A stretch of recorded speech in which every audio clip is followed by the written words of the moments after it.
कैसे हैं आप सब। अस्सलाम वालेकुम और रहमतुल्लाहि व बरकातुहू।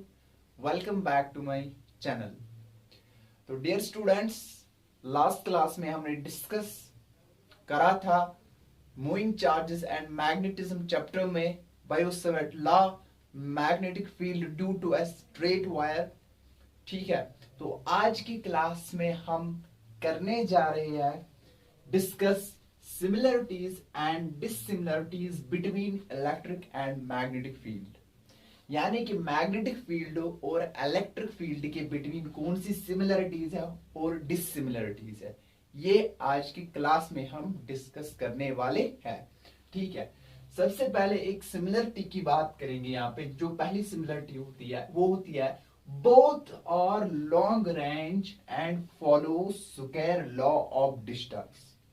या दोनों जो फील्ड्स होते हैं वो लॉन्ग रेंज होते हैं, लॉन्ग रेंज होते हैं और स्क्वायर लॉ ऑफ डिस्टेंस को फॉलो करते हैं। लॉन्ग रेंज होता क्या है, देखो इलेक्ट्रोस्टैटिक फोर्स दो पॉइंट चार्जेस के बिटवीन लगने वाला फोर्स होता है। ठीक है, वो एक्ट होता है लॉन्ग रेंज डिस्टेंस पे भी। ठीक है, यानी कि दो चार्जेस के बिटवीन लगने वाला इलेक्ट्रोस्टैटिक फोर्स जो होगा वो इनफिनाइट डिस्टेंस या लॉन्ग रेंज पे भी एक्ट होता है। ठीक है, इसी तरह एक सोर्स वायर की वजह से जो मैग्नेटिक फील्ड होता है वो इनफिनाइट डिस्टेंस पर भी एक्ट होता है।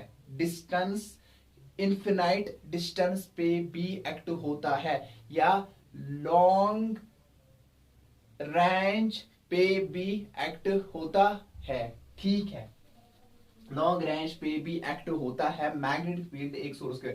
मान लो हमारे पास एक वायर है, ठीक है, इसका जो मैग्नेटिक फील्ड होता है वो इन्फिनिटी पे भी होगा। ठीक है, इन्फिनिटी पे भी इसका जो मैग्नेटिक फील्ड होता है वो एक्ट करता है इन्फिनिटी पे भी। या यही नहीं कि वो 1 मीटर पे ही होगा, वो 2 मीटर पे होगी, वो 400 मीटर पे भी हो सकता है मैग्नेटिक फील्ड इस वायर की वजह से। तो लॉन्ग रेंज होता है और दोनों जो होते हैं वो स्क्वायर लॉ ऑफ डिस्टेंस को क्या करते हैं, फॉलो करते हैं। मान लो इस प्लस क्यू की वजह से या इस आर डिस्टेंस पे क्या क्या कैसे हम लिखते हैं इलेक्ट्रिक फील्ड, वो लिखते हैं हम E इज इक्वल टू के क्यू बाई आर स्क्वायर। और ये आर स्क्वायर जो होता है डिस्टेंस होती है बिटवीन द सोर्स एंड वो पॉइंट जहां पे हम इलेक्ट्रिक फील्ड को फाइंड कर रहे हैं। ठीक है, तो ये मतलब कि ये आर स्क्वायर 400 मीटर भी हो सकता है, ये आर जो होगा ये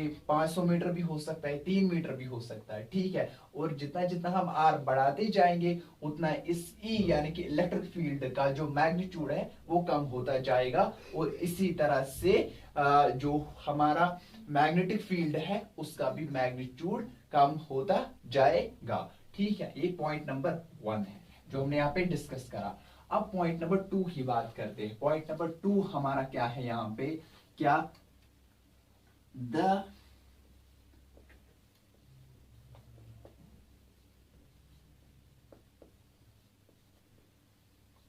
the principle of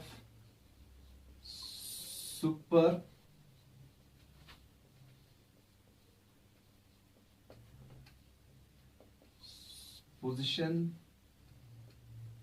is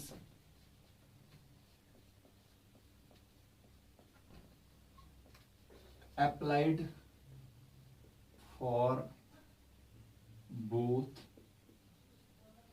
fields। ठीक है, प्रिंसिपल ऑफ सुपरपोजिशन दोनों फील्ड्स के लिए एप्लीकेबल है। मतलब प्रिंसिपल ऑफ सुपरपोजिशन होता है कि यानी कि दोनों फील्ड्स को हम ऐड करते हैं विद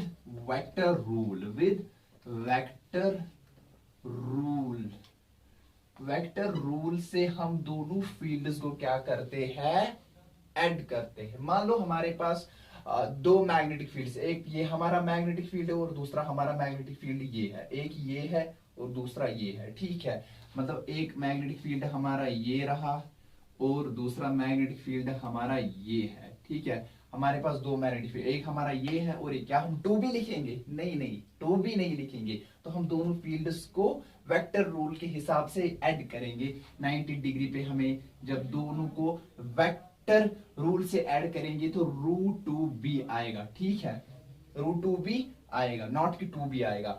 इसी तरह एक मैग्नेटिक फील्ड हमारा यहाँ पे है, दूसरा यहाँ पे, क्या टू बी आएगा? नहीं, क्योंकि दोनों के बिटवीन अपोजिट डायरेक्शन में, तो दोनों एक दूसरे को कैंसिल करेंगे तो कितना आएगा? हमारा जो मैग्नेटिक फील्ड है वो कितना आएगा?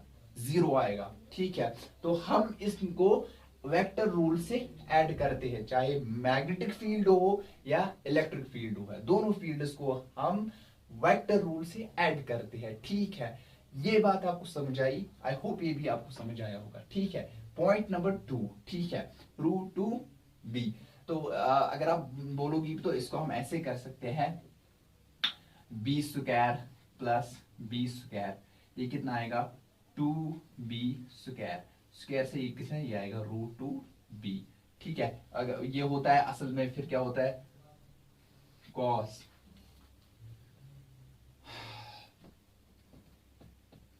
सॉरी, ए ये आएगा यहाँ पे बी कॉस थीटा, यानी कि कॉस थीटा हमारे पास 90 है, और क्या आएगा? कॉस 90 किसके बराबर होता है? कॉस 90 जो होता है वो 0 के बराबर होता है। बी जो हमारा है बी स्क्वायर, ये भी 0 जब ये हो जाएगा तो ये सारी टर्म 0 हो जाएगी, तो यहाँ पे इतना ही बचेगा, तो रूट टू बी के बराबर आएगा, ठीक है।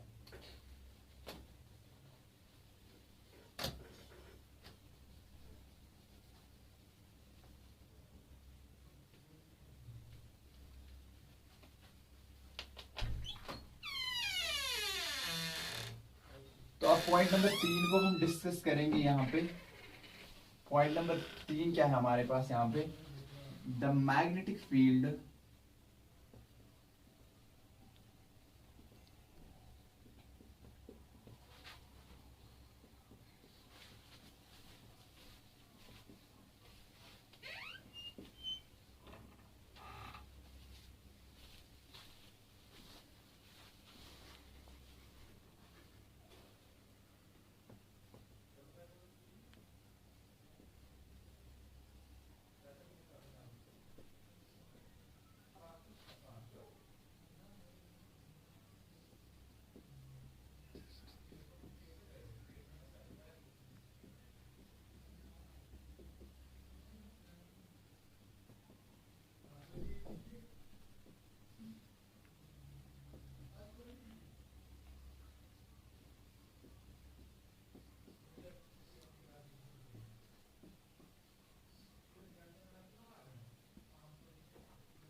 ठीक है।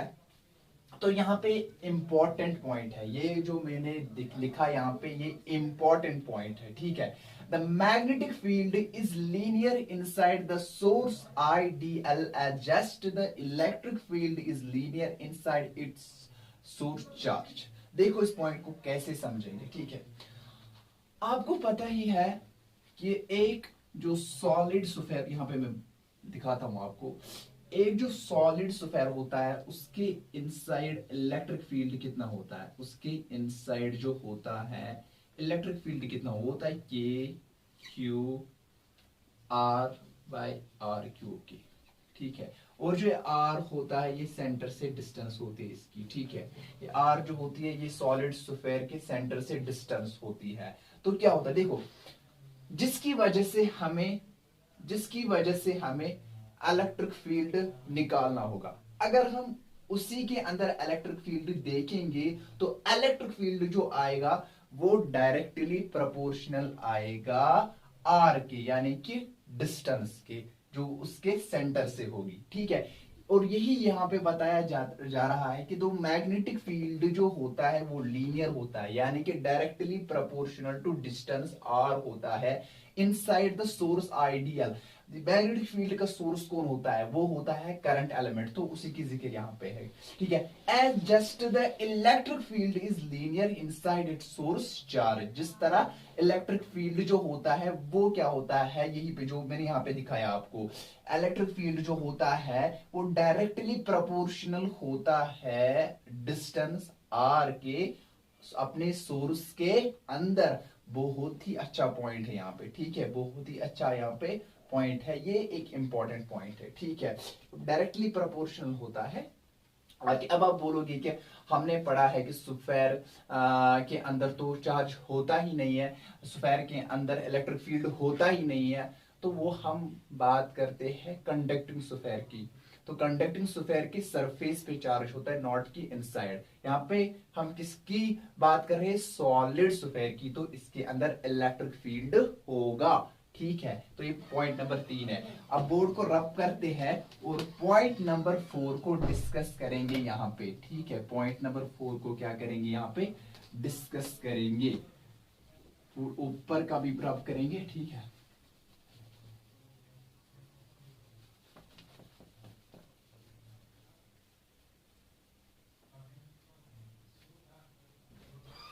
अब जो हमारा पॉइंट नंबर 4 है वो क्या है? The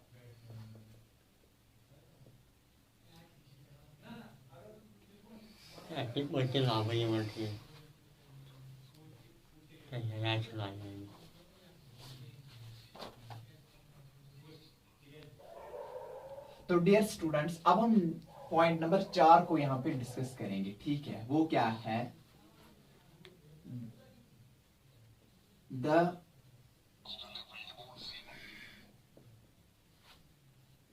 magnetic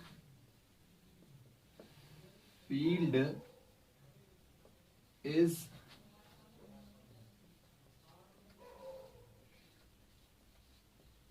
produced by vector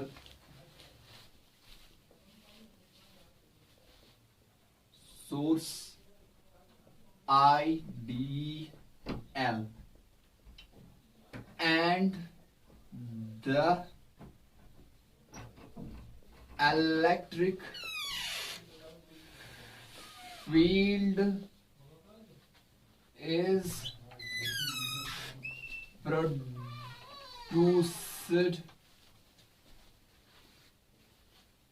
by the scalar source, यानी कि चार्ज। ये भी एक इंपॉर्टेंट बात पॉइंट है, ठीक है। और ये क्वेश्चन आया था नीट 2022 के अंदर, ये क्वेश्चन आया था नीट 2022 के अंदर, ठीक है। ये वाला क्वेश्चन देखो, मैग्नेटिक फील्ड जो होता है बहुत सारों को पता भी नहीं होता ये चीज, ये पॉइंट बहुत सारों को पता भी नहीं होता।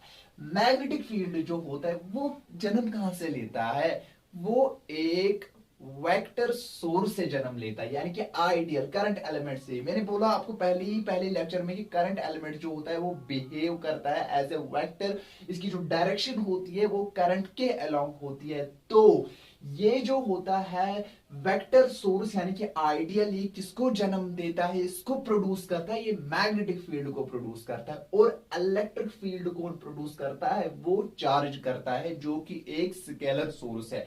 चार्ज क्या होता है? एक स्केलर क्वांटिटी। चार्ज एक स्केलर सोर्स है, वो किसको प्रोड्यूस कर रहा है? इलेक्ट्रिक फील्ड को। वाइल कि जो मैग्नेटिक फील्ड होता है उसको कौन प्रोड्यूस करता है? उसको वेक्टर सोर्स आइडियल यानी कि करंट एलिमेंट प्रोड्यूस करता है। ये भी एक इंपॉर्टेंट बात है, यहाँ पे इंपॉर्टेंट पॉइंट है जो कि क्वेश्चन आया था नीट 2020 के पेपर के अंदर, ठीक है। Point number 4। अब पॉइंट नंबर 5 को हम डिस्कस करेंगे इसके नीचे। पॉइंट नंबर 5 क्या है? ठीक है। the electric field is along the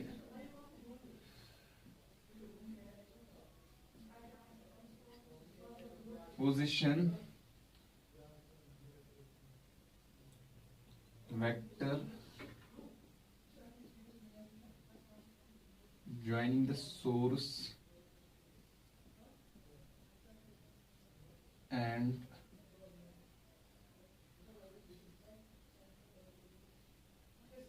interest point while b यानी कि मैग्नेटिक फील्ड, शॉर्ट में लिखता हूं क्योंकि जगह नहीं है, स्पेस नहीं है यहाँ पे। Magnetic field is perpendicular to plane containing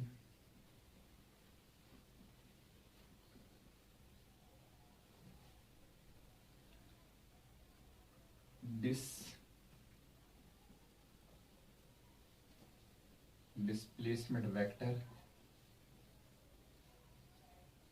r and current element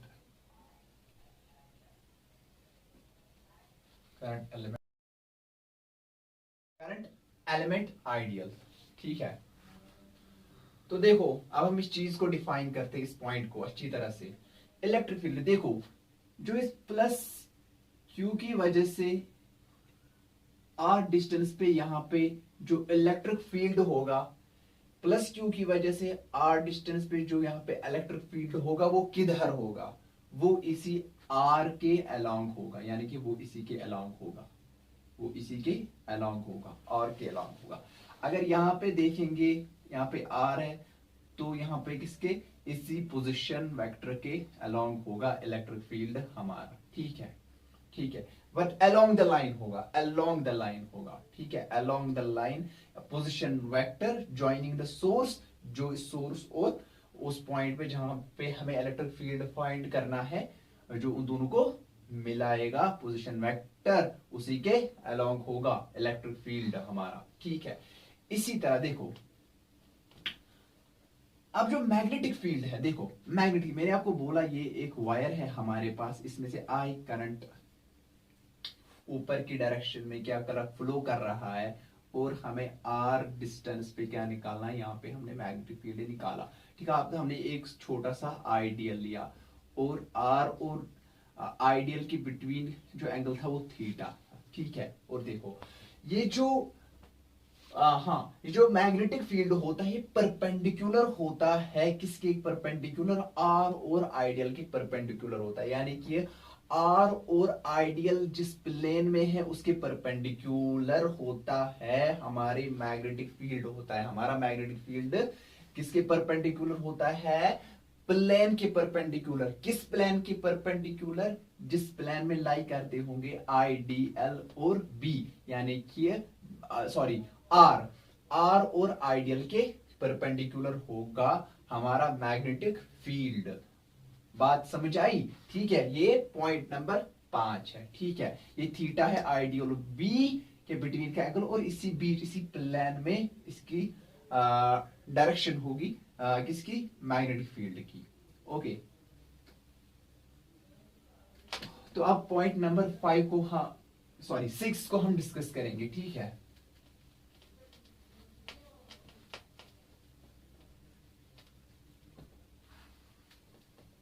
6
ठीक है, देखो there is angle dependence in Biot Savart law which is not present in electric field. आपको पता ही है कि जब हम इलेक्ट्रिक फील्ड किसी भी पॉइंट चार्ज की वजह से फाइंड करते हैं तो वो कितना होता है, वो आता है हमारा E जो आता है वो KQ/R स्क्वायर आता है। कोई भी एंगल नहीं है यहाँ पे, इलेक्ट्रिक फील्ड में कोई भी एंगल नहीं होता है, but magnetic field angle dependent होता है, एंगल डिपेंडेंट होता है। देखो ये हमारी सोर्स वायर है, आइडियल का एलिमेंट है, और R डिस्टेंस पे हमें मैग्नेटिक फील्ड निकालना है। तो ये जो मैग्नेटिक फील्ड होता है ये एंगल डिपेंडेंट होता है। किस एंगल के डिपेंड करता है? आइडियल और R के बिटवीन जो एंगल थीटा होता है उस पे क्या करता है, ये इस पे डिपेंड करता है। आइडियल और R के बिटवीन जो एंगल बनता है उस पे कौन डिपेंड करता है? Magnetic field. और इलेक्ट्रिक फील्ड के अंदर कोई भी एंगल नहीं होता है। जैसे आपने जो बायोट सावर्ट लॉ था हमारा वो क्या था, DB mu naught 4 pi IDL sine theta by R square. और जो साइन थीटा है वो इस आइडियल और R के बिटवीन का जो ये जो थीटा है वो क्या है, आइडियल और R के बिटवीन एंगल। और ये जो मैग्नेटिक फील्ड है इस एंगल पे डिपेंड करता है, डिपेंड करता है, ठीक है। और इलेक्ट्रिक फील्ड किसी भी एंगल पे डिपेंड नहीं करता है। और ये और एक डिफरेंस है किसके बिटवीन, इलेक्ट्रिक और मैग्नेटिक फील्ड के बिटवीन, ठीक है।